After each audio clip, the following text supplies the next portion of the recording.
Hello everyone, welcome back again in our prelims lockdown series. तो हम लोग देखिए 4 PM करंट अफेयर्स क्लास हम लोग शुरू करने वाले हैं, तो फटाफट इसको शुरू करते हैं। इसके अलावा हमारे कुछ डिटेल्स वगैरह दी हैं जिसको आप लोग यूज कर सकते हैं हमें कांटेक्ट करने के लिए। इसके अलावा कुछ हमारे कोर्सेज अवेलेबल हैं, जो प्रीलिम्स के कोर्सेज हो गए, मेंस के कोर्सेज हो गए, और हमारी ये टेस्ट सीरीज लॉन्च हो गई है जिसको कि आप देख सकते हैं। बाकी के जो प्रीलिम्स के कोर्सेज हैं या मेंस के कोर्सेज हैं, इनकी डिस्क्रिप्शन बॉक्स में नीचे लिंक दी हुई है जिसको आप लोग ज्वाइन कर सकते हैं, जिसको आप लोग वॉच आउट कर सकते हैं। अपने प्रिपरेशन को बेटर करने के लिए आप लोग ये सारी चीजें यूज कर सकते हैं। बाकी चलिए हम लोग स्टार्ट करते हैं और करंट अफेयर्स का सेशन। और करंट अफेयर्स में सबसे पहली करंट अफेयर्स हमारी है लॉन्ग मार्च 5 को लेकर के। देखिए, पहले करंट अफेयर्स के लिए मैं आपको बहुत ही क्लियर इंस्ट्रक्शन दे रहा हूं। ये बहुत ही क्रिस्पी नोट्स रहेगी और मतलब शॉर्ट नोट्स रहेगी ये आपके करंट अफेयर्स के लिए, और ये शॉर्ट नोट्स आप यूज कर सकते हैं अपने रिवीजन के लिए। बाकी देखिए, मैं कई सारी कहानी कुछ चीजें बताते रहूंगा जिसको कि आप लोग को ध्यान में रखना है, बट मोर और लेस चीजें यही रहेंगी। यहां से जितने भी करंट अफेयर्स के सोर्सेज हैं, जो कुछ भी पॉसिबल है, राज्यसभा टीवी से लेकर के, मतलब everything will be covered here. तो आपको कुछ भी अलग से फॉलो करने की ऐसा जरूरत नहीं है, but still I will recommend you to follow any other sources, one more alternative source, कोई भी एक देखिए जिससे आपको कॉन्फिडेंस आता रहे। तो मार्केट में कई सारे मैगजीन्स, कई सारे मतलब करंट अफेयर्स की मैगजीन्स वगैरह अवेलेबल होती हैं जिसको कि आप लोग रेफर कर सकते हैं अपने रेफरेंस पॉइंट्स के लिए। बाकी चलिए हम लोग स्टार्ट करते हैं हमारा सबसे पहला करंट अफेयर्स। पहले करंट अफेयर्स यहाँ पर बताया गया लॉन्ग मार्च 5 के बारे में। तो देखिए, ये long March 5, China has successfully launched its largest carrier rocket long March 5 carrying the Shijian 20 satellite from Wenchang space launch centre. आपको ध्यान रखना है इस लॉन्च सेंटर का नाम, ठीक है, और ये आपके चाइना के हैनान प्रोविंस में है। ये नाम याद रखना है क्योंकि कई बार मैच द फॉलोइंग में पूछ लिया जाता है आपसे कि आखिर में ये वाला जो वेंगचैंग स्पेस लॉन्च सेंटर है ये कहां पर है। इसके अलावा आपको थोड़ी सी और इंफॉर्मेशन याद रखनी है इसके लिए कि जियो स्टेशनरी जियोसिंक्रोनस ऑर्बिट में ये लॉन्ग मार्च 5 लॉन्च किया जाएगा। This will be a launch vehicle, ठीक है, this will be a carrier rocket. पूछा जाए आखिर में ये है क्या, तो ये कैरियर रॉकेट है। जैसे अगर बात करें, छोटा सा आपको एग्जांपल ले लेते हैं, जैसे आप लोगों ने सुना होगा PSLV का नाम, हमारे यहाँ पे GSLV का नाम सुना होगा। तो ये दोनों क्या है, बेसिकली ये दोनों लॉन्च व्हीकल्स हैं और इनके थ्रू सैटेलाइट को लेकर के जाया जाता है हमारे स्पेस स्टेशन में, या फिर कह लीजिए कि अंतरिक्ष में। तो इस सब चीजों को लेकर के इस व्हीकल के थ्रू जाता है। द सेम थिंग, ये भी एक तरीके का व्हीकल है जो कि चाइना लॉन्च किया हुआ है, और लॉन्च करने के दौरान में अपनी सैटेलाइट छोड़ रहा है। सैटेलाइट का नाम आपके लिए बिल्कुल भी इंपॉर्टेंट नहीं है, ठीक है। और बाकी आपको ध्यान में रखना है जियोसिंक्रोनस। अभी देखिए, हमारे पास कुछ चीजें होती है, जैसे एक होता है जिसको बोला जाता है जियोसिंक्रोनस, दूसरी होती है जिसको बोला जाता है जियो स्टेशनरी, ठीक है, जियो स्टेशनरी। एक और होती है जिसको बोला जाता है सन सिंक्रोनस, ठीक है। तो देखिए, इसके बारे में डिटेल हम लोग जब सैटेलाइट करंट अफेयर्स देखेंगे तो ज्यादा डिटेल में देखेंगे। जस्ट एक आइडिया के लिए आपको बता देता हूं कि मान लीजिए ये हमारी अर्थ है, अर्थ के साथ ये मान लेते हैं हमारा इक्वेटर है। तो इक्वेटर के पैरेलल में जब भी LEO में, लो अर्थ ऑर्बिट में, जब भी कोई सैटेलाइट का ट्रेजेक्टरी कुछ ऐसे होता है, मतलब पैरेलल टू इक्वेटर होता है, तो उसको हम लोग बोलते हैं जियो सिंक्रोनस। अगर मान लीजिए अर्थ के ही पैरेलल में है लेकिन कोई अदर ट्रेजेक्टरी है, मान लीजिए ये ट्रेजेक्टरी हो गई, चाहे ये ट्रेजेक्टरी हो गई, तो उसको हम लोग बोलेंगे जियो स्टेशनरी, ठीक है। तो इस तरीके से डिफरेंस किया जाता है दोनों में। बाकी डिटेलिंग हम लोग बात करेंगे जब सैटेलाइट के बारे में, तो हम लोग ज्यादा डिटेल में डिस्कस करेंगे। आगे बढ़ते हैं। फिलहाल के लिए हमारा नेक्स्ट जो करंट अफेयर्स है वो है ई-बकरे प्लेटफॉर्म। ई-बकरे प्लेटफॉर्म का मतलब क्या है, ये एक प्लेटफॉर्म है, या कह सकते हैं कि दिस इज अ पोर्टल। ये एक पोर्टल है जिसके थ्रू जितनी भी बैंक्स वगैरह हैं वो अपने जो असेट्स वगैरह हैं उनकी ऑक्शनिंग करती हैं। अब इसका मतलब क्या है, अब जैसे देखिए, आज की डेट में NPA प्रॉब्लम बहुत ज्यादा बढ़ गई है। NPA की प्रॉब्लम के कारण से बैंक क्या करती है कि जितने भी कोलैटरल्स इस लोन के एवज में रखाए गए थे, जो भी कोलैटरल रखाए गए थे, उस कोलैटरल में कई सारी प्रॉपर्टीज भी होती हैं। अब इन प्रॉपर्टीज पे क्या है, इनको बेचना भी होता है, तभी जाकर के ना अपना पैसा निकाल पाएंगे ये बैंक वाले। तो बेचने के लिए इनको अलग से मेहनत करनी पड़ती थी। तो मेहनत से बचने के लिए इन्होंने एक प्लेटफॉर्म या एक पोर्टल लॉन्च कर दिया है जिसके थ्रू फोटोग्राफ्स और वीडियोस वगैरह लॉन्च कर दिए जाएंगे, उस पे चिपका दिए जाएंगे, मतलब पोर्टल पे अवेलेबल रहेगा। और इस अवेलेबल पोर्टल पे आप जा करके, जो भी बंदा ऑक्शनिंग में पार्टिसिपेट करना चाहता है वो जा करके अपने बिडिंग अमाउंट डाल सकता है। इसके अलावा मान लीजिए मुझे खरीदना है तो मैं तो जा करके यहाँ पर बिड कर ही सकता हूँ। अब मान लीजिए ये SBI बैंक थी, लेकिन मुझे जानना है कि PNB वाले के पास क्या है, आईसीआईसीआई वाले के पास क्या है। तो देखिए ये पोर्टल आपको दूसरे बैंक के पास में भी जो असेट्स हैं उनकी भी इंफॉर्मेशन दे देता है। तो यहाँ पर बेसिकली क्या है कि बेचने खरीदने के लिए सब किया गया है। तो this is the enable online auctioning by banks to attach assets temporarily and cleanly for the improved realisation of value. Clear हो गया। नेक्स्ट जो हमारा करंट अफेयर्स आता है वो आता है बांधवगढ़ टाइगर रिजर्व के बारे में। क्वेश्चन ये उठता है बांधवगढ़ कहां पर है, तो बांधवगढ़ आपका आ जाता है मध्य प्रदेश में। इंपॉर्टेंट है क्योंकि यहाँ पर टाइगर रिजर्व नहीं था लेकिन काफी इंपॉर्टेंट ये सोर्स है। This is the elephant colony. Basically यहाँ पर एलिफेंट कॉलोनी थी, फर्स्ट एलिफेंट कॉलोनी है। यहाँ पर पास में ही पंतपाथा सेंचुरी है। अब देखिए ये सब सेंचुरी आजकल यूपीएससी के द्वारा काफी पूछा जा रहा है क्योंकि ये सब न्यूज में रहती, उतनी याद नहीं रहती और बुक्स वगैरह में जल्दी नहीं मिलती है। तो पंतपाथा सेंचुरी ये इसी बांधवगढ़ के पास में मिलता है, यानी कि ये भी कहां पर है, ये भी एक मध्य प्रदेश की ही सेंचुरी है। इसके अलावा यहाँ पर क्या है कि जो बांधवगढ़ टाइगर रिजर्व है ये नारद पंचतंत्र में भी जो एंशिएंट बुक है इसमें भी इनका वर्णन, इसका डिस्क्रिप्शन मिल जाता है। इसके अलावा शिव पुराण में भी इसका डिस्क्रिप्शन मिल जाता है। तो this is just a fact जो आपको केवल जानकारी के लिए है कि हाँ ठीक है, ये सब इंफॉर्मेशन भी इस नारद पंचतंत्र या फिर शिव पुराण में अवेलेबल हमें मिल जाती है। नेक्स्ट हमारा जो करंट अफेयर्स है वो है longest single space walk bye a woman. अब जैसे क्या है, कुछ दिनों पहले आप लोगों ने नाम सुना होगा, क्रिस्टीना कूच का नाम काफी ज्यादा फेमस हो रहा था। क्यों फेमस हो रहा था? क्योंकि ये सिंगल क्रू मेंबर गई थी। सिंगल क्रू मेंबर कि मतलब कि खाली और खाली वुमेन का एक क्रू गया हुआ था जो इंटरनेशनल स्पेस स्टेशन में गया था। अभी क्या है, रिसेंट में इन्होंने 289 डेज पूरे कर लिए हैं स्पेस में, और 289 डेज पूरे करने के साथ ही ये महिला अब स्पेस में ज्यादा दिन, सबसे ज्यादा महिला के नाम पे, वुमेन के नाम पे सबसे ज्यादा ये स्पेस स्टेशन में रह चुकी हैं। तो आपको लिए क्वेश्चन बन सकता है कि स्पेस स्टेशन में इतना ज्यादा दिन कौन सी रही हैं। तो हालांकि ये सब एग्जाम पीसीएस में ज्यादा पूछे जाते हैं, यूपीएससी में सब क्वेश्चन नहीं पूछे जाते हैं। इनका नाम है क्रिस्टीना कूच और ये गई किसके साथ में गई थी? ये गई थी जेसिका मीर के साथ में, जेसिका मीर के साथ में। और ये तो हो गया वुमेन की कहानी। मेन की कहानी क्या है? तो देखिए मेन लोग ज्यादा टाइम तक रहे हैं, नियरली 438 डेज तक रह चुके हैं स्पेस स्टेशन में, और जो सबसे ज्यादा डेज तक रहा है उसका नाम है Valery Polyakov. This is Po, Polyakov. ठीक है, ये रशिया के भाई साहब हैं, तो ये आपका नाम याद रखिएगा पीसीएस एग्जाम के लिए। अगेन ये इंपॉर्टेंट फैक्ट हो जाता है। क्लियर हो गया। यहाँ पर देखिए कुछ नाम वगैरह लिखा गया है। यूएस एस्ट्रोनॉट क्रिस्टीना कूच जो होता है, इन्होंने रिकॉर्ड सेट किया हुआ है। और इससे पहले जो दूसरी महिला थी वो 289 डेज के लिए रही थी, जिसका नाम था पैगी विटसन, ये भी यूएस की ही थी। ठीक है, इसके अलावा हमारा नेक्स्ट करंट अफेयर्स आ जाता है और वो हो जाता है CEIR के बारे में। CEIR के बारे में जानने से पहले थोड़ी सी इंफॉर्मेशन आप ले लीजिए कि ये पहले तो बेसिकली केवल और केवल दिल्ली के लिए है और डिपार्टमेंट ऑफ टेलीकॉम के द्वारा ये निकाला गया है। ये निकाला किसके लिए गया है? ये निकाला गया थेफ्ट से बचने के लिए। तो this is to facilitate blocking and tracing of stolen और मोबाइल फोन। अब जैसे मान लीजिए कि आपका मोबाइल फोन गायब हो गया, ये जो है वो गायब हो गया। ठीक है, गायब हो गया। अब गायब होने से आप क्या करेंगे? गायब होने पे आप जाएंगे FIR नोट करवाएंगे, लेकिन FIR नोट करने के बाद होता क्या है? कुछ भी नहीं हो पाता है। तो आप करते क्या है? इन्होंने कहा कि चलिए ठीक है, एक काम करते हैं, IMEI नंबर ट्रेस किया जाता है, और उस ट्रेस करने के बाद एक ऑप्शन तो ये है कि IMEI नंबर जब मिले तो उस फोन को ब्लॉक कर दिया जाए, ब्लॉक कर दिया जाए। लेकिन आजकल क्या है, आजकल जो जनता है वो कुछ ज्यादा ही सुपर इंटेलिजेंट हो रखी है। तो जनता क्या करती है, वापस से नया IMEI नंबर उस फोन पे चढ़ा देती है, मतलब कि लॉन्च कर देती है। हालांकि ये इलीगल है, बट फिर भी कई सारे मार्केट है इंडिया में जहां पर ये काम कर दिया जाता है। तो ये सब इस तरह से काम कर दिया जाता है। तो यहां पर क्या है, क्या IMEI से ट्रेस करके उसको ब्लॉक करने से कोई फायदा हुआ क्या? नहीं हुआ। तो गवर्नमेंट भी इस बात को समझती है। गवर्नमेंट ने क्या किया कि चलो भाई ये काम करेंगे, इस बार हम थोड़ा सा हम भी सुपर इंटेलिजेंट काम करेंगे और ये काम नहीं करेंगे।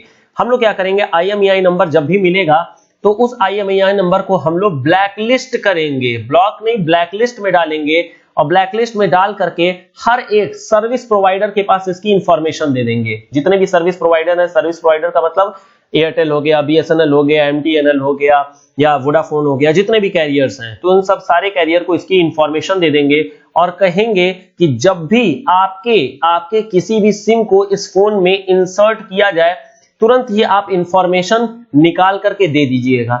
तो ये इंफॉर्मेशन निकाल के दे देंगे और सपोर्ट नहीं करेंगे। आप सपोर्ट नहीं करेंगे तो क्या हो गया, ये जो फोन है वो तो बर्बाद हो गया, किसी काम का नहीं रह गया, क्योंकि इसमें कॉलिंग तो आप कर ही नहीं सकते हैं। तो अल्टीमेटली जो ये थेफ्ट की कंडीशन है वो बची जा सकेगी, क्योंकि अब ये केवल और केवल पेपर वेट का काम कर सकेगा, ये मोबाइल और किसी काम में नहीं आ सकेगा। तो आपको ध्यान रखना है कि दिल्ली में केवल और केवल ये लॉन्च किया गया है और ये सिस्टम है।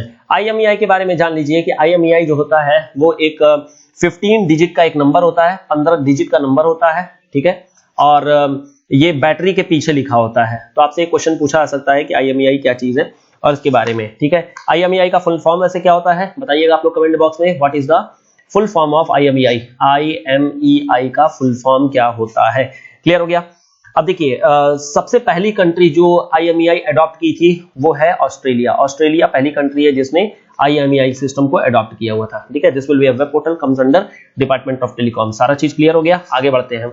आगे हमारा जो नेक्स्ट टॉपिक आता है वो आता है निर्मल फोर्ट उदासी मठ। देखिए बहुत इंपॉर्टेंट है और हिस्ट्री के लिए काफी इंपॉर्टेंट है। हिस्ट्री के लिए जैसे क्या है, अभी रिसेंट में क्या है, कोरोना अटैक से कई सारे इंसिडेंट भी आपको सामने मिले होंगे। तो जो हमारे सिख में कई सारे पंथ होते हैं, इस पंथ में कई सारे सेक्ट में निहंग सेक्ट अभी रिसेंट में काफी ज्यादा न्यूज में रहे हैं, क्योंकि इन्होंने क्या है कुछ वॉर वगैरह मतलब कि अटैक कर दिया था, जिसके कारण से ये करंट अफेयर्स में बन गए। तो निहंग सिख के बारे में हम लोग नेक्स्ट करंट अफेयर्स में इंक्लूड करके डिस्कस कर लेंगे। फिलहाल अभी हम लोग बात करते हैं जरा निर्मल फोर्ट एंड उदासी मठ की, और ये दोनों के दोनों तेलंगाना में है, तेलंगाना में, ठीक है। और ये हैदराबाद से कुछ 250 किलोमीटर की दूरी पे एक इलाका पड़ता है जिसका नाम है आदिलाबाद, ठीक है। आदिलाबाद, आदिल के नाम से पड़ा था आदिलाबाद। तो ये दो बेसिकली मठ हैं। अब देखिए यहां पर क्वेश्चन क्या है, यहां पर बातें क्या हो रही है। Nirmal fort and Udasi Math is in the Adilabad district of Telangana, ठीक है। Nirmal fort is also called at Shamgarh fort, ये इंपॉर्टेंट है। निर्मल फोर्ट के अलावा शामगढ़ फोर्ट भी आपको नाम दे सकता है, ये फ्रेंच लोगों ने बनवाया था। दिस वॉज रिनोन फॉर, ये किस लिए काम में आता है, बहुत ज्यादा जाना जाता है, ये जाना जाता है लकड़ी के टॉय के लिए। तो लकड़ी के टॉयज वगैरह काफी ज्यादा बनते हैं। इनफैक्ट जो वुडन टॉय होते हैं, वुडन टॉय ये आंध्र प्रदेश का ज्योग्राफिकल इंडिकेटर भी है। तो आपको ये ध्यान में रखना है कि यहाँ पर वुडन टॉय इंडस्ट्री है। इसके अलावा निर्मल प्लेट्स भी बनाए जाते हैं जिसपे मिनिएचर, जैसे क्या होती है, कई बार आप लोगों ने देखा होगा ऐसे प्लेट रहती है और यहाँ पर कुछ पेंटिंग वेंटिंग किए जाते हैं। तो इस पेंटिंग को बोलते हैं miniature painting and floral design. इस तरीके से पानी वगैरह का प्रिंट वगैरह लगा करके बनाया जाता है, ठीक है। बाकी मिनिएचर पेंटिंग और फ्लोरल डिजाइन के बारे में आप लोगों ने आर्ट एंड कल्चर में पढ़ा ही होगा। अगर नहीं पढ़ा है तो हम लोगों की लॉकडाउन सीरीज को आप फॉलो कर सकते हैं, वहां पर हम लोग इसको बात कर लेंगे। फ्लोरल डिजाइन और मिनिएचर पेंटिंग क्या होती है, फिलहाल इकोनॉमिक्स के बारे में बात हो रही है वहां पर। चलिए खैर हम लोग डिजाइन करते हैं, जरा वापस से अपने उदासी मठ को जरा डिजाइन कर लिया जाए। तो उदासी मठ भी निर्मल टाउन में ही बनाया गया था एंड इट वाज फाउंडेड या इट वाज बिल्ट बाय दीवान चंदूलाल। अब ये दीवान चंदूलाल भाई साहब क्या हैं? दीवान चंदूलाल के बारे में जानने से पहले जरा एक बात जान लीजिए आप लोग गुरु नानक देव के बारे में। गुरु नानक देव के बेटे थे श्रीचंद। अब गुरु नानक जो हमारे गुरु नानक साहब है, ये अपनी टीचिंग्स वगैरह देते रहे होंगे। तो टीचिंग्स देने के लिए इन्होंने 4 डायरेक्शन में टीचिंग्स दी हुई है। चारों डायरेक्शन में गए थे, ईस्ट में, वेस्ट में, नॉर्थ में, साउथ में, हर जगह पे गए थे। जहां जहां जा करके इन्होंने टीचिंग दिया, वहीं पर इनके जो लड़के थे, इनके लड़के का नाम ये हमारे गुरु नानक देव हैं, और इनके जो लड़के हैं जिनका नाम है श्रीचंद, इन्होंने क्या किया, जहां जहां पर इन्होंने टीचिंग दिया वहां वहां जा करके इन्होंने मठ बना दिया। और इस मठ को, इस टीचिंग पे बेस्ड मठ को ही बोला जाता है उदासी मठ। उदासी मठ जैसे क्या होता है, राग होता है ना, जो हमारी संगीत होती है, जो हमारा कह लीजिए म्यूजिक होता है, उसमें अलग अलग तरीके के राग होते हैं। इसी तरीके से सेम आप कह सकते हैं टीचिंग को ही उदासी बोला जाता है कि हाँ ठीक है, साउथ में उदासी गई, ईस्ट में उदासी गई, तो ये अलग अलग उदासी हो जाती है। और जहां जहां मठ बनाया गया उसी को बोल दिया जाता है उदासी मठ। क्लियर हो गया। तो जो हमारा साउथ में है, साउथ में जैसे श्रीलंका तक ये पूरा का पूरा इलाका गया था, तेलंगाना हो गया, मैसूर हो गया, कर्नाटक हो गया, आंध्र प्रदेश हो गया, तो ये पूरे इलाके में साउथ में कंट्रीब्यूट, साउथ में ही इंक्लूड हो जाते हैं। अब यहां पर क्या हुआ था कि तेलंगाना में जो उस समय की निजाम की सरकार थी, निजाम लोग राज करते थे, निजाम में उस समय का जो कह लीजिए कि जो प्राइम मिनिस्टर था निजाम का, अशरफ जाह III था, और उसका दीवान हुआ करता था चंदूलाल। चंदूलाल ने ये सारा का सारा काम किया था। तो बेसिकली आपको इतना ज्यादा डिटेल में जानने की जरूरत नहीं है, बट आप ये याद रखिए कि उदासी मठ क्या है और क्यों इस समय न्यूज में क्यों रहा है, और आपको ये कहानी पता होनी चाहिए हमारे गुरु नानक देव की। क्लियर हो गया। आगे बात करते हैं। इसके बाद हमारे नेक्स्ट आते हैं भीमा कोरेगांव बैटल। भीमा कोरेगांव के बैटल में चूंकि अभी क्या है 202वीं एनिवर्सरी हुई है, तो इस समय हुआ क्या है कि एक फिर से इशू उठ गया है, किसके बीच इशू उठ गया है, मराठा वर्सेस महर कम्युनिटी। और एक्चुअली ये महर कम्युनिटी उस समय शेड्यूल्ड कास्ट में हुआ करती थी, जैसे हमारे अम्बेडकर साहब है वो भी इसी कम्युनिटी से बिलोंग करते थे।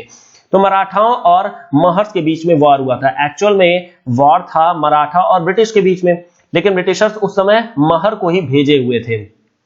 तो इसलिए मतलब यहां पर क्या हुआ था कि मराठाओं की पराजय हो गई थी, मराठा हार गए थे और ब्रिटिशर्स जीत गए थे। तो मराठा कहते हैं कि यहां पर इंडिया जो है वो इंडिपेंडेंट नहीं हो पाया था, तो हमें इसे ब्लैक डे के रूप में लेना चाहिए। जबकि वही महर्स कहते हैं कि ये एक विजय है, this is the victory of scheduled caste over जो हायर कास्ट है। जबकि देखिए दोनों ही सही हैं, दोनों अपनी जगह पे सही हैं, लेकिन क्या है कि व्यू क्या है, व्यू किस तरफ है, वो बेसिकली डिपेंड करता है। तो भीमा कोरेगांव बैटल यहाँ पर इसलिए काफी ज्यादा फेमस हो जाता है। भीमा इज अ रिवर का नाम है भीमा, और कोरेगांव जो है ये महाराष्ट्र में एक जगह का नाम है, पुणे के पास में पड़ता है। तो दिस इज द 202वीं एनिवर्सरी हो जाती है। Bhima Koregaon battle of 1818 was observed on 1 January 2020। A battle was fought in Bhima Koregaon district in Pune in a strong historical Dalit connection between Peshwa forces and British. ठीक है, on January 27, Bhimrao Ambedkar visited the memorial obelisk erected on the spot which bears the name of the dead, including nearly 2 dozen Mahar soldiers. The men who fought in the battle of Koregaon were the Mahars and Mahars were untouchable. तो ये पूरी कहानी हम लोगों ने discuss कर ली है, सारी चीजें देख ली। नेक्स्ट जो हमारा आता है वो आता है नेशनल इंफ्रास्ट्रक्चर पाइपलाइन। देखिए ये हालांकि करंट अफेयर्स में मैं बहुत ज्यादा डिस्कस नहीं करूंगा, लेकिन ये इकोनॉमिक सर्वे में इस बार के काफी ज्यादा डिटेल में डिस्कस मैंने कर रखा है। बहुत ही इंपॉर्टेंट डिस्कशन है, वहां पर आप जाकर के देख सकते हैं। थोड़ा सा मैं आपको इशू के बारे में केवल बता देता हूं। जैसे होता क्या है कि बैंक क्या है, बैंक एक ऐसी एंटिटी है जो फंड करती है, मतलब कह सकते हैं कि लोन देती है, और लोन के थ्रू ही इंडस्ट्रीज क्या करती हैं, अल्टीमेटली इंडस्ट्रीज ये नए नए प्रोजेक्ट्स वगैरह लगाती हैं। प्रोजेक्ट्स लगाने के बाद क्या होता है, एम्प्लॉयमेंट जनरेट किया जाता है। एम्प्लॉयमेंट जनरेट करने के बाद क्या होता है, सैलरी पा करके जो जनता होती है वो जनता वापस से आकर के इसी बैंक में अपना पैसा रख देती है, and this is how the circle goes on. लेकिन आजकल ये लोन दे नहीं पा रहे हैं। क्यों? क्योंकि एनपीए की प्रॉब्लम बहुत ज्यादा बड़ी हो गई है। लोन ना दे पाने के कारण जो इंडस्ट्रीज हैं वो यहाँ पर इनका जो इनफ्लो है वो कट गया, तो आगे भी ये कट जाता है क्योंकि सैलरी नहीं दे पाते हैं। सैलरी नहीं पा पाने के कारण से एम्प्लॉयमेंट यहाँ पर कट गया, एम्प्लॉयमेंट भी नहीं पा पाए। एम्प्लॉयमेंट ना पाने के कारण इनके पास जो पैसा आता वो पैसा भी नहीं आ पाया। पैसा नहीं आया तो जो यहाँ पर डिपॉजिट करने वाले थे वो डिपॉजिट भी नहीं कर पाए। अब ये पूरा का पूरा जो ये विशियस साइकिल है ये इस तरीके से चलता रहता है। इस विशियस साइकिल को ब्रेक करने के लिए अल्टीमेटली इन्वेस्टमेंट की जरूरत है, और वो इन्वेस्टमेंट लाया गया है हमारे इस गवर्नमेंट के द्वारा, और गवर्नमेंट ने इस इन्वेस्टमेंट के नाम दिया है नेशनल इंफ्रास्ट्रक्चर पाइपलाइन प्रोजेक्ट, जहां पर 102 करोड़ रुपए का इन्वेस्टमेंट किया जाएगा 5 साल में, 2020 से 2025 के बीच में। ठीक है, 2025 के बीच में ये इन्वेस्टमेंट किया जाएगा ताकि ये जो विशियस साइकिल है इसको ब्रेक किया जा सके और वापस से हमारी जो इकोनॉमी है उसको वापस ले आया जा सके। तो government has released the report of task force जिसमें ये सब बातें कही गई हैं। The emphasise would be on ease of living. अब इसमें एम्फसाइज कहां होगा, ये इंपॉर्टेंट है। हर एक चीज पे, इंफ्रास्ट्रक्चर से रिलेटेड हर एक चीज, जैसे क्या है ईज ऑफ लिविंग के बारे में बात हो जाएगा, safe drinking water, access to clean and affordable energy, health care, modern railway, airport terminal, world class education, ये सारी चीजों पे इनका फोकस होगा। इसके अलावा जो मेन चीज है वो आपको ये याद रखनी है कि आखिर में इनका परसेंटेज शेयर क्या है। तो देखिए इनका परसेंटेज सबसे ज्यादा है एनर्जी सेक्टर के लिए, जो हम लोग ये क्लीन एंड अफोर्डेबल एनर्जी की बात कर रहे हैं, तो इसमें सबसे ज्यादा इनका शेयर है। सेकंड नंबर पे शेयर है रोड का, थर्ड नंबर पे urban, and then railways and all that, ये सब चीजें आ जाती है। तो बेसिकली आपको ये पूरा का पूरा जो सिस्टम है ये आपको याद रखना है कि क्या सिस्टम है। इसके बाद हमारा नेक्स्ट आता है, नेक्स्ट इशू जो है वो बेलगांव का इशू है, काफी इंपॉर्टेंट है। बेलगांव एक एरिया पड़ता है जो कि महाराष्ट्र और कर्नाटक के बॉर्डर एरिया में आता है, और यही महाराष्ट्र और कर्नाटक के बॉर्डर में ये एक डिस्प्यूटेड एरिया है, डिस्प्यूटेड एरिया। अब देखिए अभी हम लोग थोड़ा सा डिस्कस भी करेंगे और थोड़ी सी मैं पॉलिटी यहाँ पर इंट्रोड्यूस करूंगा, पहले थोड़ा सा कंटेक्स्ट देख लेते हैं। तो देखिए the dispute between Maharashtra and Karnataka और Belgaum and other border areas in long standing issue between the two state, और ये आज का नहीं है, ये है सिंस स्टेट रीऑर्गेनाइजेशन कमीशन जब 1955 में बनाई गई थी तभी से ये पूरा इशू उठा हुआ है। एसआरसी जब 1956 ने अपना जजमेंट दिया था, अपना रिकमेंडेशन दिया था और वहां पर बोला था कि देखिए लिंग्विस्टिक और एडमिनिस्ट्रेटिव बेसिस पे बेलगांव को बनाया जाना चाहिए मैसूर स्टेट का, मतलब कि यहां पर कर्नाटक मैसूर का नाम बाद में बदल दिया गया था। महाराष्ट्र गवर्नमेंट ने उस समय फिर कहा कि नहीं नहीं गड़बड़ हो गया, हमें भी चाहिए इसमें। तो यहां पर क्या हुआ था, अल्टीमेटली एक कमीशन बना दी गई थी, Mahajan commission, under the former chief justice Mehr Chand Mahajan के नेतृत्व में, मतलब इनके चेयरमैनशिप में ये कमीशन बना दी गई थी। और यहां पर इन्होंने तोड़ दिया था, महाराष्ट्र को भी कुछ गांव दे दिए थे, कुछ गांव कर्नाटक को दे दिए थे, लेकिन इसमें फिर महाराष्ट्र ने अपना रिजेक्शन दे दिया था और कहा था कि नहीं नहीं हमें पूरा चाहिए, हमें आधा अधूरा नहीं चाहिए, दिस इज आवर एरिया। ठीक है, तो एक्चुअल में होता क्या था, पहले ये पूरा का पूरा बॉम्बे प्रोविंस में आता था, बॉम्बे प्रोविंस को बाद में तोड़ दिया गया था। अब यहां पर क्या हुआ था, गुजरात अलग बना था, सौराष्ट्र का एरिया आ गया था, फिर इसके बाद ये महाराष्ट्र का एरिया आ गया, फिर कर्नाटक का एरिया आ गया। तो ये अलग अलग एरियाज आ गए थे जहां पर सौराष्ट्र को डिस्प्यूटेड एरिया बना गुजरात और महाराष्ट्र के बीच में, और बेलगांव डिस्ट्रिक्ट मतलब बेलगांव एरिया जो होता है वो डिस्प्यूटेड एरिया बना महाराष्ट्र और कर्नाटक के बीच का। तो वही यहां पर फिर से ये इशू उठ गया है, और यहां पर क्या हुआ है कि पहले बस वगैरह चलती थी, बस वगैरह को रोक दिया गया है महाराष्ट्र में फिर से, और कहा गया है कि हमें ये पूरा का पूरा एरिया हमारा है, हमें चाहिए। क्लियर हो गया। अब देखिए यहां पर क्या होता है कि हम लोग जानते हैं कि सुप्रीम कोर्ट के पास अपनी खुद की एक जजमेंट होती है, या फिर कह सकते हैं इसका एक जुरिस्डिक्शन एरिया होता है, और ये जुरिस्डिक्शन एरिया केवल और केवल सुप्रीम कोर्ट के पास ही होता है। इसको बोल सकते हैं कि इनका कह लीजिए डिस्क्रिशनरी पावर है, ये इनका डिस्क्रिशनरी पावर है। अब ये डिस्क्रिशनरी पावर क्या है, जब भी स्टेट के बीच में कोई विवाद हो जाता है, कोई इशू हो जाता है, या स्टेट सेंटर के बीच में कोई इशू हो जाता है, तो देखिए क्या ये स्टेट के बीच में इशू है, बिल्कुल इशू है, and this is related with political issue. ये एक पॉलिटिकल इशू है, कहां पर मामला जाएगा, ये मामला जाएगा सुप्रीम कोर्ट में। क्लियर हो गया, ये जाता है आर्टिकल नंबर 131 के अंतर्गत। क्लियर हो गया। देखिए इस बार ये आर्टिकल नंबर 131 काफी ज्यादा इंपॉर्टेंट है आपके क्वेश्चन मतलब प्रीलिम्स एग्जामिनेशन के लिए, क्योंकि अभी रिसेंट में आप लोगों ने सुना होगा NRC, national registry of citizen के बारे में भी केरला गवर्नमेंट ने क्या किया था कि अपना एक कह लीजिए कि इशू यहां पर इन्होंने इशू यहां पर अपना रेस किया था, और उन्होंने एक रिजोल्यूशन पास कर दिया था कि हम लोग इसको पास नहीं करेंगे।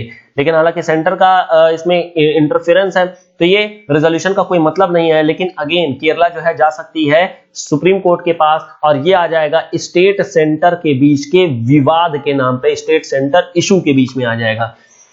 क्लियर हो गया। आर्टिकल नंबर 31 क्या है, एंड दिस बेलगांव इशू। चलिए खैर आगे बढ़ते हैं। अब यहां पर नेक्स्ट है हमारा फॉरेस्ट रिपोर्ट के बारे में बताया गया है कि फॉरेस्ट रिपोर्ट क्या है, इस बार निकाली गई है। 2019 की रिपोर्ट है, हालांकि 2020 में पब्लिश की गई थी, और इस रिपोर्ट में काफी कुछ नया है जो आपको याद रखना है, आपके एग्जामिनेशन में क्वेश्चन पूछे जा सकते हैं। यहां पर बोला जाता है कि एक तो ये हर 2 साल पे निकाली जाती है, जैसे लास्ट 17 वाली थी और अब 19 वाली निकल करके आई है। तो फॉरेस्ट सर्वे ऑफ इंडिया के द्वारा, मतलब MOEFCCC, ministry of forest, environment, forest and climate change के अंतर्गत एक डिपार्टमेंट होता है फॉरेस्ट सर्वे ऑफ इंडिया, उस डिपार्टमेंट के अंतर्गत ये फॉरेस्ट सर्वे रिपोर्ट निकाली जाती है। निकाला क्या क्या जाता है इसमें, ये भी इंपॉर्टेंट है आपके लिए। निकाला जाता है इसमें forest and tree cover, bamboo resource, carbon stock और फॉरेस्ट फायर। क्लियर हो गया। तो ये 4 चीजें बेसिकली निकाली जाती हैं 2019 की रिपोर्ट में। काफी इंपॉर्टेंट देखिए 17 की रिपोर्ट में इंपॉर्टेंट क्या था कि पहली बार इन्होंने वाटर बॉडी को इंक्लूड किया था, तो ये तो हो गया 17 वाला। 19 में क्या हुआ है, 19 में इन्होंने क्वालिटी प्लस क्वांटिटी दोनों ही कैलकुलेट किया है। मतलब पहले तो पेड़ वगैरह को गिन लिया जाता था, लेकिन इस बार क्वालिटी भी काउंट की गई है, क्वालिटेटिव नेचर भी लिया गया है फॉरेस्ट कवर का, और इस तरीके से बायोडायवर्सिटी वगैरह को काउंट करने की कोशिश की गई है। इसके अलावा it has also created a national forest inventory के बारे में। इन्वेंट्री का मतलब जैसे क्या हो गया, मान लीजिए फॉरेस्ट है, फॉरेस्ट के से टिम्बर मिला, टिम्बर से जो जो प्रोडक्ट बने, ये पूरा का पूरा किस में चला गया, इन्वेंट्री में। ठीक है, तो ये पूरा का पूरा इन्वेंट्री का पहली बार क्रिएशन किया गया है, पहली बार इसको पूरा का पूरा काउंट में लाया गया है। क्लियर हो गया। तो ये पूरी की पूरी इसके बारे में हो गई। अब हम लोग जरा देखें कि आखिर में डेटा क्या मिला है हमें। तो डेटा के नाम पे देखिए total forest survey and tree cover बढ़ गया है, 24.56 हो गया है। इसके अलावा 42.6 मिलियन टन से कार्बन स्टॉक इंक्रीज कर गया है, मतलब हम लोगों ने कार्बन अपना एमिशन इस बार काफी कम किया है और ये कमी करने के कारण हमें कार्बन स्टॉक 42.6 मिलियन टन हमारा बढ़ गया है। इसके अलावा फॉरेस्ट कवर जो है वो 765 स्क्वायर किलोमीटर से या फिर 0.45% से नॉर्थ ईस्ट के एरिया में घट गया है। क्यों घट गया है? क्योंकि यहां पर हो रही है मेनली शिफ्टिंग कल्टीवेशन, ठीक है, स्लैश एंड बर्न एग्रीकल्चर या फिर झूम कल्टीवेशन जिसको कहते हैं, झूम खेती हो जाती है। लेकिन यहां पर क्या है, असम और त्रिपुरा ये दोनों एक्सेप्शन है और यहां पर बिल्कुल भी डिक्रीज देखने को नहीं मिला है। The reason all the state has shown decrease, लेकिन ये दोनों स्टेट जो होता है वो डिक्रीज नहीं शो किए हुए हैं। इसके अलावा मैनग्रोव कवर भी इंडिया का बढ़ा हुआ है और ये बढ़कर के 54 स्क्वायर किलोमीटर हो गया है। इसके बाद इसके अलावा अगर बात करते हैं कि कौन से स्टेट टॉप कैटेगरी में है, जिनके पास टॉप फॉरेस्ट है, मतलब परसेंटेज इंक्रीज किनका काफी अच्छा हुआ है, तो देखिए सबसे अच्छा इंक्रीज जो देखने को मिला है वो देखने को मिला है हमें कर्नाटक में। कर्नाटक के बाद दूसरे नंबर पे आंध्र प्रदेश में और तीसरे नंबर पे आ गया है हमारा केरला। इन तीनों में काफी अच्छा परसेंटेज इंक्रीज देखने को मिला है। लेकिन अगर बात करें कि सबसे ज्यादा अभी भी लार्जेस्ट किसके पास है, तो अभी भी लार्जेस्ट पड़ा हुआ है मध्य प्रदेश के पास, सबसे ज्यादा फॉरेस्ट है। इसके अलावा फिर अरुणाचल प्रदेश के पास आ जाता है, फिर छत्तीसगढ़ के पास आ जाता है और फिर उड़ीसा एंड देन महाराष्ट्र के पास आ जाता है। तो आपको ये सीक्वेंस याद रखनी होगी, दोनों ही, ये पूरा भी याद रखना पड़ेगा, दिस शुड बी मेमोराइज, ये सारा का सारा आपको याद रखना पड़ेगा। चलिए आगे बढ़ते हैं और हम लोग थोड़ा सा एक हिस्ट्री का कंसेप्ट डिस्कस कर लेते हैं, इंडियन हिस्ट्री कांग्रेस। अब ये इंडियन हिस्ट्री कांग्रेस क्या है, जैसे क्या है कि अगर बात करें हिस्ट्री हो गया या फिर इकोनॉमिक्स हो गया या फिर इसी तरीके से मैकेनिकल एनर्जी हो, मैकेनिकल इंजीनियरिंग हो गया या सिविल इंजीनियरिंग हो गया, ये सारे के सारे लोग क्या करते हैं, अपना एक कांग्रेस का मतलब क्या होता है, कांग्रेस का मतलब होता है ग्रुप, ये अपना एक ग्रुप बना के रखते हैं ताकि सब्जेक्ट का डेवलपमेंट अच्छे तरीके से किया जा सके। अब जैसे यहाँ पर होता क्या है, सारे लोग आते हैं, आपस में मिलते हैं, साइंटिफिक बातें करते हैं, सेक्युलर एंड सेक्युलर तरीके से ये लोग सब्जेक्ट का डेवलपमेंट करने की कोशिश करते हैं। तो ये जो ग्रुपिंग होती है, हिस्ट्री वाले को क्या बुलाता है, इंडियन हिस्ट्री कांग्रेस। सिमिलरली जैसे मैकेनिकल के लिए क्या हो जाता है, जैसे ASME, एस्मी बोला जाता है, एस्मी सोसाइटी होती है, जैसे ये हो जाती है American society for mechanical engineering. इसी तरीके से सिविल सोसाइटी की भी हो जाती है एस्मी, जहां पर मतलब अमेरिकन सिविल सोसाइटी बन जाती है इस तरीके से। तो ये पूरा का पूरा ग्रुपिंग होता है जहां पर सब्जेक्ट के डेवलपमेंट के बारे में बात होती है। तो आपको एक समझ में आ गया कि this is not Indian national Congress वाला चीज, this is something different and ये बिल्कुल अलग चीज हो जाती है। अगर इसकी हिस्ट्री के बारे में थोड़ा सा देखा जाए तो देखिए हिस्ट्री यहां पर ये आती है कि 1910 में हमारे दो व्यक्ति हैं जिनका नाम आपको याद रखना है। एक भाई साहब है जिनका नाम है विश्वनाथ काशीनाथ रजवाड़े और दूसरे भाई साहब है केसी मेहंडाले। इन दोनों लोगों ने मिल करके भारतीय इतिहास संशोधक मंडल बनाया गया। तो इन्होंने सबसे पहले ये मंडल बनाया। अब इस मंडल की मीटिंग होना शुरू हुई 1935 में। ये सारे लोगों ने मिल करके मीटिंग किया और यही मीटिंग में 50 लोग मिल करके कहे कि यार सुनो ऐसा है, मिल करके बना देते हैं एक इंडियन हिस्ट्री कांग्रेस। और यही इंडियन हिस्ट्री कांग्रेस जो 1935 में बनी वो कंटिन्यूड रही और इनफैक्ट इस बार 2020 में जनवरी में इनकी 80वीं मीटिंग हुई है, 80th मीटिंग हुई है। और ये मीटिंग हुई कहां पे है, ये मीटिंग हुई है केरल में। क्लियर है? तो this is the context basically. लेकिन बेसिकली आपके एग्जाम में हिस्ट्री से रिलेटेड क्वेश्चन काफी ज्यादा आ सकते हैं इसको लेकर के। तो आप याद रखिएगा दोनों व्यक्ति का नाम इंपॉर्टेंट है, कहां से आया है, किस ईयर में आया है। इसके अलावा अगर बात करते हैं तो this is founded in 1935। Indian history Congress is the largest association of professional historian in south Asia. Clear हो गया? प्रोफेशनल हिस्टोरियन का ये ग्रुप है। इसमें 35,000 लोग करीब करीब मतलब मेंबरशिप ले रखे हैं और जिसमें 2,000 लोग हमेशा पार्टिसिपेट करते हैं हर साल। अगर बात करते हैं it has holding it's session every year regularly from its inception, और इसलिए इसी साल 80th सेशन हो गया है। हालांकि बीच में कुछ गैपिंग हुआ है बट फिर भी काफी हद तक ये रेगुलर रहे हैं। इसका ऑब्जेक्टिव क्या है? The objective is to promote secular and scientific writing of history. Clear हो गया? तो पूरा इंडियन हिस्ट्री कांग्रेस के बारे में समझ में आ गया। चलिए खैर, अब देखिए किसी को अगर कोई डाउट होता है करंट अफेयर्स से रिलेटेड या कुछ भी डाउट होता है तो नीचे देखिए टेलीग्राम की लिंक डिस्क्रिप्शन बॉक्स में दे रखी है, आप उसको ज्वाइन कर लीजिए। वहां पर अपने डाउट्स पूछ सकते हैं किसी भी टाइम पे और बाकी उसके आपके डाउट के बेसिस पे आपको जो भी सोल्यूशन या जो कुछ भी कैसे सॉर्ट आउट करना है वो कर दिया जाएगा। इसके बाद नेक्स्ट आता है हमारा political party registration tracking management system. And जैसे क्या होता है, थोड़ा सा आपको बैकग्राउंड लेके चलते हैं। रिप्रेजेंटेशन ऑफ पीपल्स एक्ट 1950 और रिप्रेजेंटेशन ऑफ पीपल्स एक्ट 1951, ये दो एक्ट बनाए गए हैं पार्लियामेंट के द्वारा। पार्लियामेंट के द्वारा ये दो एक्ट बनाए गए हैं। ठीक है, अब ये हुआ क्या है 1950 में क्या होता है, बिफोर इलेक्शन, मतलब इलेक्शन कंटेस्ट करने से पहले इलेक्शन से पहले जितनी भी चीजें होती हैं, जैसे क्या होता है, पॉलिटिकल पार्टी का रजिस्ट्रेशन हो गया, उनको सिंबल देना है, मेंबरशिप के बारे में, तो ये सारी की सारी जो होती है रिप्रेजेंटेशन ऑफ पीपल्स एक्ट 1950 में इंक्लूड किया गया है। और 1951 में क्या है, ड्यूरिंग इलेक्शन में क्या क्या चीजें होंगी। ड्यूरिंग इलेक्शन का मतलब जैसे क्या हो जाता है, ड्यूरिंग इलेक्शन का मतलब क्या हो जाता है, जैसे इलेक्शन के दौरान में मॉडल कोड ऑफ कंडक्ट के बारे में, या कैसे पॉलिटिकल पार्टी के बीच में डिस्प्यूट होता है तो क्या करेंगे, कैसे करेंगे, ये सारा का सारा 1951 में मिल जाता है। बाकी आप लोग पॉलिटी में इसको देख सकते हैं, या फिर पॉलिटी का जब डिस्कशन करेंगे हम लोग तो काफी डिटेल में जाएंगे। फिलहाल के लिए आपको आइडिया दे दिया हूं कि 1951 में और 1950 में इस तरीके से चीजें होती हैं, पॉलिटिकल पार्टी के रजिस्ट्रेशन से रिलेटेड यहाँ पर बातें होती हैं। अब जैसे होता क्या है, मान लीजिए पॉलिटिकल पार्टी को हर एक इलेक्शन से पहले अपना एक एफिडेविट या फिर बाकी कुछ एप्लीकेशन फॉर्म्स वगैरह जमा करने होते हैं। इस एप्लीकेशन फॉर्म में क्या होता है कि ट्रैकिंग नहीं हो पाती है, ट्रैकिंग के लिए प्रॉब्लम होती है, क्योंकि सारा काम मैनुअल बेसिस पे होता है। अभी क्या हुआ है कि इलेक्शन कमीशन ने काफी कुछ अब डिजिटल हो गई है, इन्होंने कई चीजें जैसे ई विजिल वगैरह जो होता है वो लॉन्च कर दिया है, जिसके थ्रू ये इलेक्शन में पार्टिसिपेट करने के लिए अवेयरनेस कैंपेन वगैरह चला रखे हैं। इसी डिजिटाइजेशन के नाम पे इन्होंने एक और सिस्टम लॉन्च किया है जिसका नाम है political party registration tracking management system. इस पोर्टल के जरिए पॉलिटिकल पार्टीज जितनी भी हैं वो ट्रैक कर सकती हैं कि उनका ये जो एप्लीकेशन जो भी दिया गया था वो कहां तक पहुंचा है, या उसमें कोई इशू आया है, क्या हुआ है, कैसे हुआ है, ये सारी चीजें इनके द्वारा की गई हैं। क्लियर हो गया क्या चीज है। तो this is basically political party representation, इसके बारे में बताया गया है। बाकी इसके बाद देखिए दो और कुछ इंपॉर्टेंट छोटी छोटी सी चीजें, जैसे एक है मनी ऐप। मनी ऐप का मतलब है कि मोबाइल ऐप है एक, जिसका नाम है मोबाइल एडेड नोड आइडेंटिफायर। ये आरबीआई के द्वारा लॉन्च किया गया है।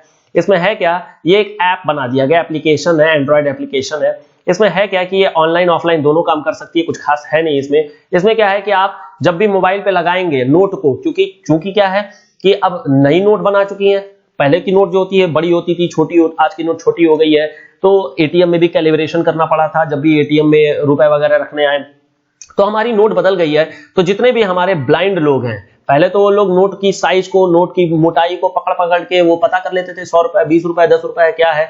लेकिन क्या है, नोट के बदलने से अब उनका वो पूरा का पूरा जो पुराना एक्सपीरियंस था वो फेल हो गया है, जिसके कारण से इनको बहुत दिक्कतें आ रही थी। तो आरबीआई ने क्या किया है कि एक ऐप लॉन्च कर दिया और कहा है कि नोट के आगे केवल और केवल रखिए, अब नोट बता देगा बोल करके, मतलब ऑडियो बना देगा और बता देगा कि भैया 100 रुपए का नोट है, ये 20 रुपए का नोट है, ये 500 का नोट है। समझ में आ गया। लेकिन इसके साथ दिक्कत है, इन्होंने क्या है एक छोटी सी ऐप बनाई है। अब आरबीआई वाले क्या जाने आरबीआई की ऐप कैसे बनानी है। तो इसमें दिक्कत क्या है कि अगर मान लीजिए कोई नोट काउंटरफिट नोट है, काउंटरफिट का मतलब कोई जाली नोट है, फर्जी नोट है, तो भी ये पकड़ नहीं पाता और बता देगा कि देखो ये 100 रुपए का नोट है। तो यहाँ पर एक प्रॉब्लम भी है, बट स्टिल ठीक है, चलिए ब्लाइंड लोगों के लिए काफी मदद हो गई है। अब देखिए इसके अलावा जो होता है एक और एनएससी नॉलेज हब बनाया गया है। एनएससी नॉलेज हब का मतलब क्या है, एनएससी मतलब होता है नेशनल स्टॉक एक्सचेंज, जो कि 1992 में लॉन्च की गई थी। इसके अलावा हमारे पास एक और है बीएससी बॉम्बे स्टॉक एक्सचेंज, जो कि 1986 में लॉन्च की गई थी, और ये दोनों के दोनों शेयर ट्रेडिंग का काम करते हैं। This is share trading. Clear है। अब देखिए हुआ क्या है कि जैसे अब मान लीजिए कि मैं ही हूं, मान लीजिए मुझे शेयर का ट्रेडिंग का ज्ञान नहीं है, मुझे नहीं आता है कैसे करना है, तो अब मेरे पास ऑप्शन है कि मैं किसी ना किसी ब्रोकर के पास जाऊं, मैं पूछूं क्या है। अब वो क्या है, मुझे इस ज्ञान के लिए, इस नॉलेज के लिए मुझसे वो मनी, पैसा ले सकता है, चूना लगा सकता है। तो अब क्या है, मैं हमेशा बच के रहूंगा। अब पता नहीं ये सही इंफॉर्मेशन दे भी रहा है कि नहीं दे रहा है, क्या कर रहा है।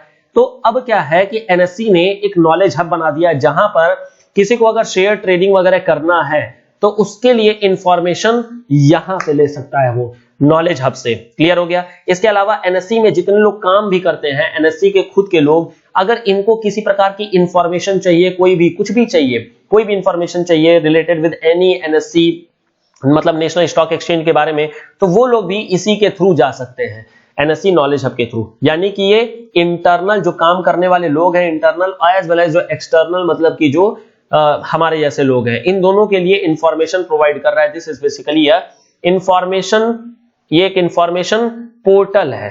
क्लियर हो गया क्या चीज है एनएससी नॉलेज हब के बारे में। तो किसके द्वारा निकाला जाता है, NSC national stock exchange.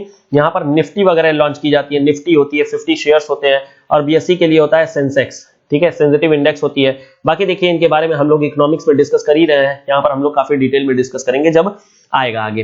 Next हमारा है नेस्ट, ये काफी इंपॉर्टेंट है। अब जैसे क्या है, ये एमईए के द्वारा निकाला गया है, मिनिस्ट्री ऑफ एक्सटर्नल अफेयर्स के द्वारा।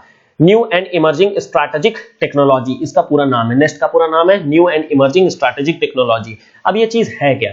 अब इस चीज को जानने से पहले थोड़ा सा हम लोग डिस्कस कर लेते हैं क्या दिक्कतें आ रही है एमईए को। अब जैसे क्या है, मान लीजिए कोई भी इंटरनेशनल ऑर्गेनाइजेशन है, मान लीजिए कोई भी इंटरनेशनल ऑर्गेनाइजेशन है और जैसे मान लीजिए पॉवर्टी के बारे में ही बात करना है, ठीक है, या मान लेते हैं कि डेमोक्रेसी के बारे में बात करना है, तो जब भी क्या होता है कि ये सारे ऑर्गेनाइजेशंस के बारे में या इन ऑर्गेनाइजेशंस से कोई निगोशिएशन करना है या बातें करनी है या लिंक बैठाना है, तो उसके लिए कोई हमारे पास अलग से डिपार्टमेंट नहीं है। यही एमईए जो होती है हर एक काम देख रही होती है, निगोशिएशन का भी काम देख रही होती है, फॉरेन में हमारे जितने लोग रह रहे हैं उनको भी देखने का काम कर रही होती है, उनके भी गार्जियन के रूप में रहती है, एम्बेसडर्स वगैरह जो है वो भी देख रहे होते हैं। तो क्या है कि इसका मल्टीपल काम हो जाता है, जिसके कारण से जो भी नई टेक्नोलॉजी पे बात करनी है या नए किसी भी मुद्दे पे बात करना है तो वो हो नहीं पाती है। अब इसके लिए एमईए ने एक नया डिपार्टमेंट ओपन कर दिया है जिसका नाम है नेस्ट, और ये सारा नेगोशिएशन का काम करेगा, कंट्री से कंट्री आपस में मैच करने की बात करने की बात करेगा। तो this is the nest thing, इसके बारे में हम लोगों ने देख लिया। इसके बाद हमारा आता है संगीत कला निधि अवार्ड के बारे में। अब देखिए संगीत कला निधि अवार्ड ये दिया जाता है मद्रास म्यूजिक के द्वारा, मद्रास म्यूजिक एकेडमी, ठीक है। अब ये मद्रास म्यूजिक एकेडमी जो है वो कर्नाटिक म्यूजिक के अंतर्गत आती है, कर्नाटिक म्यूजिक। तो देखिए ये ना तो अवार्ड ज्यादा इंपॉर्टेंट है ना तो कुछ इंपॉर्टेंट है, इंपॉर्टेंट चीज ये है कि हमारे यहाँ पर दो म्यूजिक कैटेगरी होती है, एक होती है कर्नाटिक और दूसरी होती है हिंदुस्तानी, दूसरी होती है हिंदुस्तानी। आपको क्या है कि इन दोनों में डिफरेंस जानना बहुत जरूरी होता है। तो एक साइड में देखिए हिंदुस्तानी म्यूजिक लिखा है, दूसरे साइड में कर्नाटिक म्यूजिक लिखा हुआ है। अब अगर इन दोनों में डिफरेंस देखें तो सबसे पहला डिफरेंस देखते हैं कि ये क्षेत्र कौन से हैं, रीजन कौन से हैं। तो देखिए जो हिंदुस्तानी म्यूजिक होती है ये नॉर्थ इंडिया में ज्यादा प्रचलित है, नॉर्थ इंडिया में ज्यादा प्रिविलेंट होती है, जबकि कर्नाटिक म्यूजिक ये साउथ इंडिया में ज्यादा प्रिविलेंट है। क्लियर हो गया? ये तो इसमें तो कोई ज्यादा खास अंतर है नहीं। इन्फ्लुएंस के बारे में बात करें तो देखिए जो हमारा नॉर्थ इंडिया है वो कई सारे लोगों के इन्फ्लुएंस में आया, जैसे अरेबिक्स के भी इन्फ्लुएंस में आया था, पर्शियंस के भी इन्फ्लुएंस में आया था। तो यहां पर क्या है कि फॉरेन इन्फ्लुएंस देखने को मिलता है म्यूजिक में, फॉरेन इन्फ्लुएंस। लेकिन जो यहां पर कर्नाटिक है यहां कोई इन्फ्लुएंस नहीं है, this is indigenous, purely indigenous हो जाती है। क्लियर हो गया? तीसरा है फ्रीडम, मतलब कि फ्रीडम का मतलब कि कब क्या गाना है, कैसे करना है। तो यहां पर क्या है, आर्टिस्ट को वेरिएशन डालने की स्वतंत्रता दी गई है, मतलब ये वेरिएशंस निकाल सकते हैं, लेकिन ये क्या है, दिस इज वेरी रिजिड, यहां पर कोई वेरिएशन नहीं डाल सकते हैं, जो बताया गया जैसे बताया गया वैसे ही एकदम होना चाहिए। अब चूंकि यहां पर वेरिएशन डाल सकते हैं यानी कि यहां पर डिफरेंट घरानाज हो सकते हैं, डिफरेंट घराना, जैसे क्या है इलाहाबाद घराना हो गया, बनारस घराना हो गया, तो बहुत सारे घराना यहाँ पे बनाए गए हैं, मतलब कि जिस म्यूजिक को इन्होंने फॉलो किया वही एक घराना बन गया है। जबकि यहां पर क्या है, रिजिड है, यानी केवल सिंगल टाइप होगा, सिंगल टाइप या बोल सकते हैं सिंगल घराना। हालांकि यहाँ पर घराना कोई टर्म होती नहीं है क्योंकि कोई ऐसा मतलब नहीं है, इसका सिग्निफिकेंस नहीं है, सिंगल थिंग है। इसके बारे में अगर बात करते हैं इंस्ट्रूमेंट के बारे में, तो इंस्ट्रूमेंट तो देखिए कॉमन से हो जाते हैं, लेकिन खैर फिर भी देयर इज अ डिफरेंस। जैसे यहाँ पर क्या होता है, आसान नाम रहेगा, जैसे तबला रहेगा, सारंगी रहेगा, वायलिन रहेगा, पियानो रहेगा, सितार रहेगा, ठीक है, सितार हो गया, संतूर हो गया, तो ये सब बेसिकली यहाँ पर हिंदुस्तानी में रहते हैं। और कर्नाटिक में अब बढ़िया संस्कृत वाला पकड़ लीजिए, जैसे वीणा, मृदंगम, ठीक है, मृदंगम हो गया, या फिर मैंडोलिन, ठीक है। तो ये सारे के सारे यहाँ पर इंस्ट्रूमेंट के नाम पे हो जाते हैं, बड़े बड़े जो होते हैं वो कर्नाटिक में आ जाते हैं इंस्ट्रूमेंट के नाम पे। अगर यहाँ पर टाइप के बारे में बात करें तो ये टाइप कैसा, मतलब हिंदुस्तानी में किस तरीके का म्यूजिक होता है, तो यहाँ पर बेसिकली है इमोशनल म्यूजिक, वही पिक्चर वाला इमोशनल म्यूजिक हो जाता है। जबकि यहाँ पर क्या है, this is intellectual and spiritual music, intellectual और चैतन्य महाप्रभु वाला, इंटेलेक्चुअल एंड स्पिरिचुअल, ठीक है, स्पिरिचुअल। एग्जाम्पल के तौर पर देख सकते हैं चैतन्य महाप्रभु, चैतन्य, ठीक है, चैतन्य महाप्रभु ये स्पिरिचुअल मतलब म्यूजिशियन थे। राग के बारे में अगर बात करें तो देखिए राग के बारे में, तो यहां पर देखिए टोटल 6 प्रिंसिपल राग है, यहां पर 6 प्रिंसिपल राग आ जाते हैं, जबकि यहां पर बात करें तो टोटल 72 प्रिंसिपल राग आते हैं, दिस इज 72 प्रिंसिपल राग हियर, ठीक है। अगर टाइम के बारे में बात करें किस समय कौन सी राग गानी है, तो यहाँ पर क्या है कि स्पेसिफिक टाइम है, हर एक राग के लिए स्पेसिफिक टाइम है, जबकि यहाँ पर ऐसा कुछ भी नहीं है। ये सारे राग अकॉर्डिंग टू द किस तरीके का इंटेलेक्चुअल है या फिर स्पिरिचुअल है उसके बेसिस पे डिसाइड हो रहे होते हैं, उसके बेसिस पे ये चीज डिवाइड हो रही होती हैं। क्लियर हो गया क्या चीज है? तो ये चीज हम लोगों ने देखा अपने इस पूरे कर्नाटिक और इन लोगों के बारे में। आगे बात करते हैं। आगे हमारा आता है सेना स्पेक्टेबलिस। अब देखिए सेना स्पेक्टेबलिस ऐसे ही क्वेश्चन पूछ देगा कि बताइए ये क्या है, तो आप बताएंगे this is actually a invasive स्पीसी। अब क्वेश्चन ये होता है इन्वेसिव स्पीसी क्या होती है? ये है पूरा का पूरा एनवायरनमेंट का सेक्शन, लेकिन फिर भी थोड़ा सा आइडिया ले लेते हैं। सेना स्पेक्टेबलिस का मतलब क्या है? This is a invasive स्पीसी। Invasive स्पीसी का मतलब क्या होता है? इन्वेसिव स्पीसी का मतलब ये होता है, देखिए मान लीजिए ये हमारा एरिया है, यहां मान लेता हूं मैं आलू बोया हूं मैं, ठीक है, मैंने ये आलू लगा के रखा हुआ है, कोई दिक्कत नहीं है, सब लोग प्रेम से रह रहे हैं, सब लोग अपना बढ़ रहे हैं, ग्रो कर रहे हैं, कोई दिक्कत नहीं है। तब तक क्या होता है, मैंने क्या किया, एक अलग से एक नया स्पीसी निकाल के लाया, मैंने बो दिया इसको, ठीक है। अब जैसे ही मैं बोया होगा क्या, इसकी अपनी खुद की रिक्वायरमेंट होगी, चाहे पानी हो, चाहे फर्टिलिटी हो, चाहे कुछ भी हो, इसकी अपनी खुद की रिक्वायरमेंट होगी। अब ये क्या करेगा, बाकियों से ज्यादा पानी या जो भी न्यूट्रिएंट है वो लेना शुरू कर देगा। इससे क्या होगा कि जो आलू यहां पर मैंने बोया था, जो पोटैटो मैंने बोया था, उनके बीच में और इस स्पीसी के साथ में कंपटीशन हो जाएगा। एज अ रिजल्ट क्या होगा, जो भी हमारी पोटैटो की जो क्रॉपिंग थी, जो भी पोटैटो हमारा, जो भी आलू बोया था मैंने, वो क्या होगा, सारा का सारा खराब हो जाएगा या मैक्सिमम इसमें खराब हो जाएंगे। अभी हुआ क्या है, क्योंकि मैंने ये इन्वेसिव स्पीसी बाहर से लेकर आया है, इसीलिए हमारा जो वहां का जो इंडिजिनस जो डाइवर्सिटी थी वो क्या हो गई, डिस्टर्ब हो गई है। इसी को बोला जाता है इन्वेसिव स्पीसी।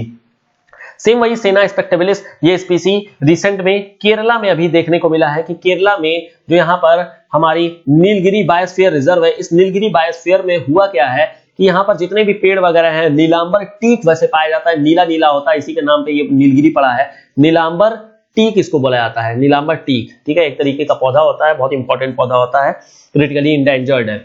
चलिए खैर, तो यहाँ पर नीलगिरी में क्या हुआ है कि ये जो स्पीसी है सेना स्पेक्टेबलिस, ये आ गया है और ये कर क्या रहा है कि बहुत तेजी से ग्रो कर रहा है। बहुत तेजी से ग्रो करने के कारण में जितनी भी इसकी फूल फल जो भी निकलनी है वो फटाफट नीचे गिर रही है और तेजी से ये बढ़ते जा रहा है। अब ये लगातार बढ़ जाने के कारण से हो क्या रहा है, ये बड़े बड़े हो रहे हैं। बड़े बड़े होने के कारण से नीचे जो सूर्य की प्रकाश, नीचे सनलाइट जो नीचे पड़ता वो पड़ नहीं पा रहा है, जिसके कारण से नीचे जो घास वगैरह है वो घास वगैरह उग नहीं पा रहे हैं, जिसके कारण से यहाँ जो बायोडाइवर्सिटी है वो अब डिस्टर्ब हो गई है। तो सेना स्पेक्टेबलिस का मतलब समझ में आ गया कि एक ऐसा पौधा है जो पूरा का पूरा छाया बना दे रहा है, शैडो बना दे रहा है, सनलाइट नीचे नहीं आ पा रही है, जिसके कारण से जो नीचे की स्पीसी है वो मरती जा रही है, खराब हो जाती जा रही है, और ये हमारे जो हमारा बायोस्फीयर रिजर्व है उसके लिए एक डिस्टरबेंस के तरीके से क्रिएट हो गया, डिस्टरबेंस के तरीके से सामने निकल करके आ रहा है।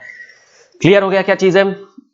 अब उसके बाद से कुछ यहाँ पर मतलब वाइल्ड लाइफ सेंचुरीज और टाइगर रिजर्व वगैरह के बारे में बताया गया है। तो देखिए सारा का सारा नीलगिरी बायोस्फीयर रिजर्व के अंतर्गत आ जाता है, चाहे बांदीपुर हो, चाहे नागरहोल हो, मुदुमलाई हो, वयनाड हो, मुकुर्ती हो, साइलेंट नेशनल पार्क हो, ठीक है। तो ये सारा का सारा या तो केरल में कुछ कुछ है इसमें, कुछ कुछ कर्नाटक में है, कुछ कुछ तमिलनाडु में है। तो आप लोग इसको मतलब स्केच कर सकते हैं, आप लोग मैप में लोकेट करिएगा, this is your job to do. आप लोग मैप में लोकेट करिए, खोजिए कहाँ पे कौन सा है, ठीक है।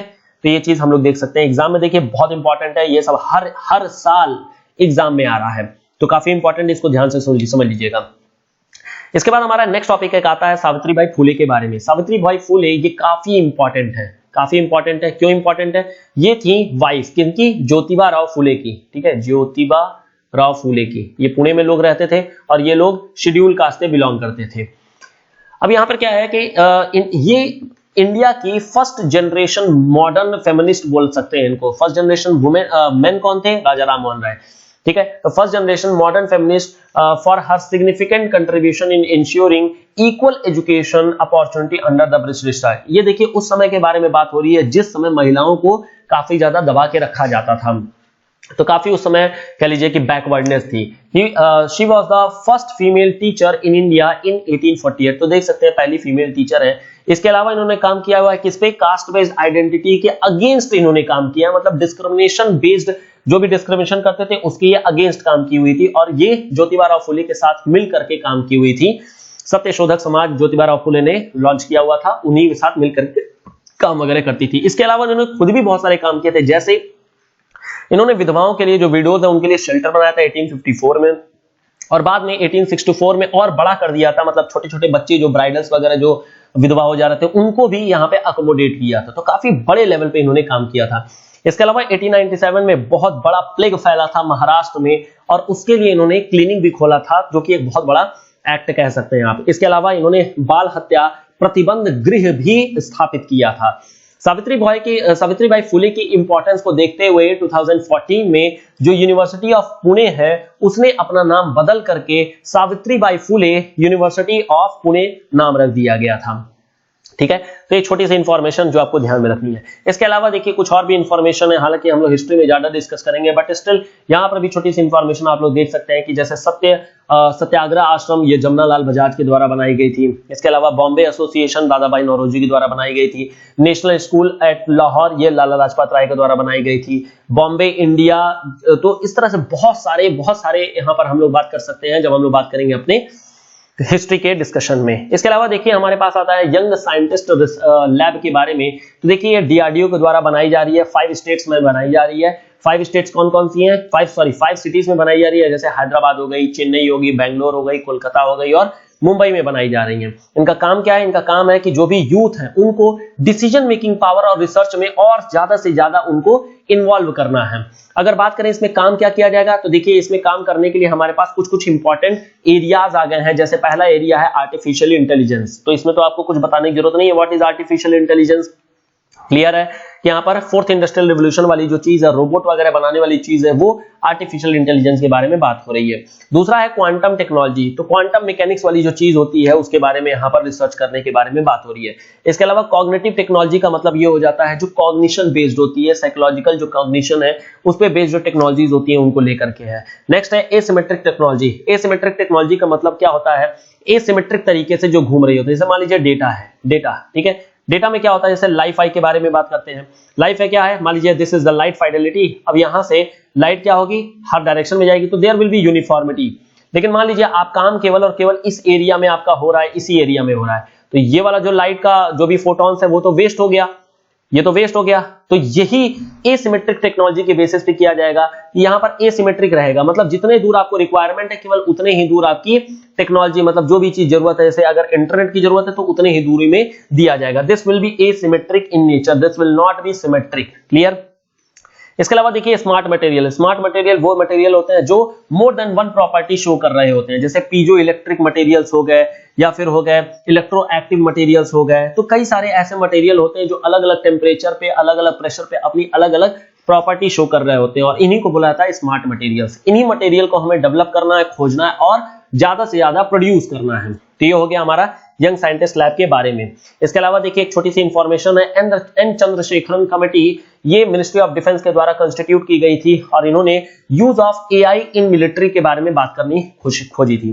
ठीक है, तो एन चंद्रशेखरन कमेटी, ये आप लोग याद रखिएगा, कमेटी के बारे में एग्जाम में बहुत ज्यादा पूछा जा सकता है। इसके अलावा जो होता है सूर्य प्रकाश कमेटी भी एक है, सूर्य प्रकाश, दिस इज प्रकाश, ठीक है, सूर्य प्रकाश कमेटी भी बनाई गई है और ये कमेटी बनाई गई है लोकसभा टीवी और राज्यसभा टीवी, इन दोनों को मर्ज करने पे बात क्या करनी चाहिए, तो मर्जर पे है। हालांकि इसको हम लोग डिस्कस भी करेंगे अपने करंट अफेयर्स में।